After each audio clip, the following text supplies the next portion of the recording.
Hi guys, this is for our scenario here. We have the internet button, which is a Photon. It has LEDs and 4 buttons behind the LEDs. This is what it looks like. Here are the buttons and here are the LEDs. And I just took it out of this box, plugged it in, took this shield off and plugged it into the USB. So basically what we're going to do is set up the Photon and register it as a IoT device in the Watson IoT platform. Just some code, basically add the token and deploy the code to the Photon. So what I did is I registered with an email address and password at the Particle website. You have to install some tools, CLI tools, to set up the particle, or the Photon in this case. So when you just have this stuff set up, you just plug in particle setup. I already used this before, so it knows my username and password, and it knows there's a Photon on the USB.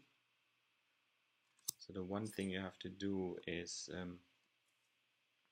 you have to hold the setup button for a little bit to make sure it turns blue like this, and then the system should find it right away. Yeah, here we go.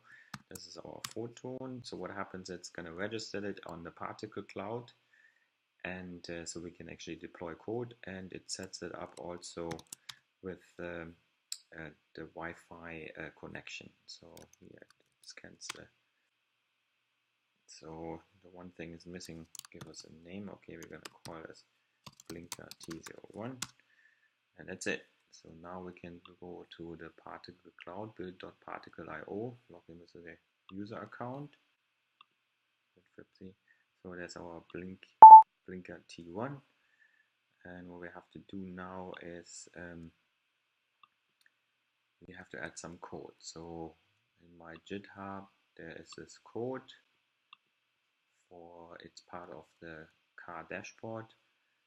It needs to display raw and then copy the stuff, and you just paste it in here. So that's good. So we save this. So the other thing we have to do is go to our Watson IoT platform and add this as a device. So I registered the type already before for tone. I'm going to call this Blinker, and that's it. Next, so we should get some credentials. There we go. Those credentials we take real quick, and then we copy them into this code here, so we don't lose it. So we just update our organization.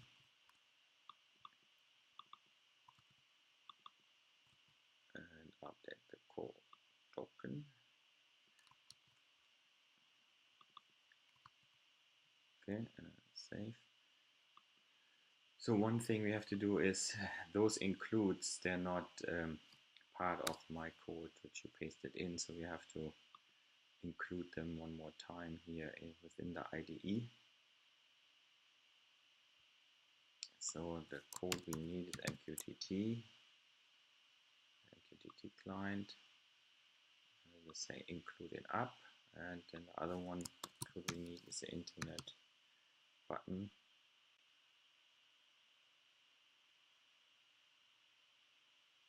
No, sorry, we have to internet. There's the internet button. Internet button. Okay, include it up, and then we got those two includes back. So we can delete the double ones here. I already did this. Okay, so save, verify the code. Okay, so just make sure we have everything.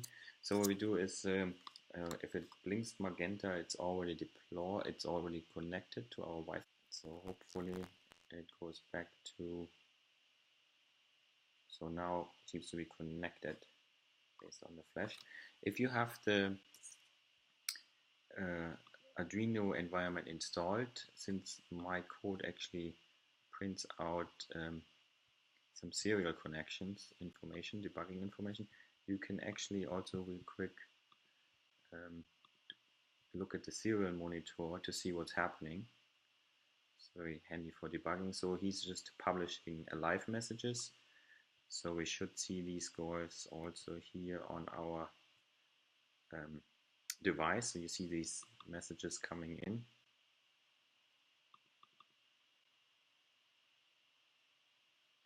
And we see them also, we should see them here as well. So here's our input, and we see the live messages, just to make sure that it's really ours. So what we can do is just make sure, go to the live message and add some text.